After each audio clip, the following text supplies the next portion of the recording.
Allergy ആസ്മയാവുന്ന പേടിയുണ്ടോ?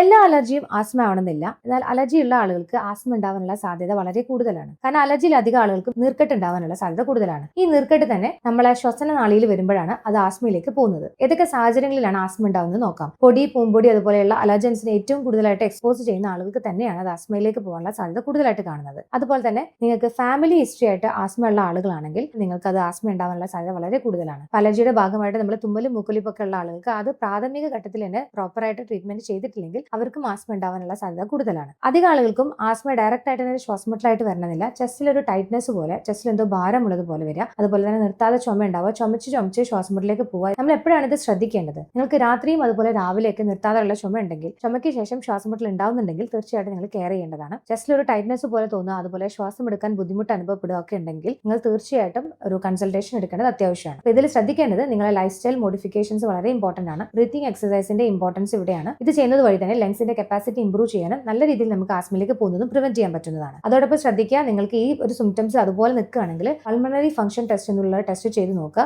അതുവഴി തന്നെ നമുക്ക് ഇത് അലർജി ആസ്മയിലേക്ക് പോകുന്നുണ്ടോ എന്നുള്ളത് നമുക്ക് അറിയാൻ പറ്റുന്നതാണ്. ഇത്തരം കാര്യങ്ങളൊക്കെ ശ്രദ്ധിച്ചിട്ടുണ്ടെങ്കിൽ നമുക്ക് അലർജി ആസ്മയിലേക്ക് പോകുന്നത് നല്ല രീതിയിൽ പ്രിവെന്റ് ചെയ്യാൻ പറ്റും.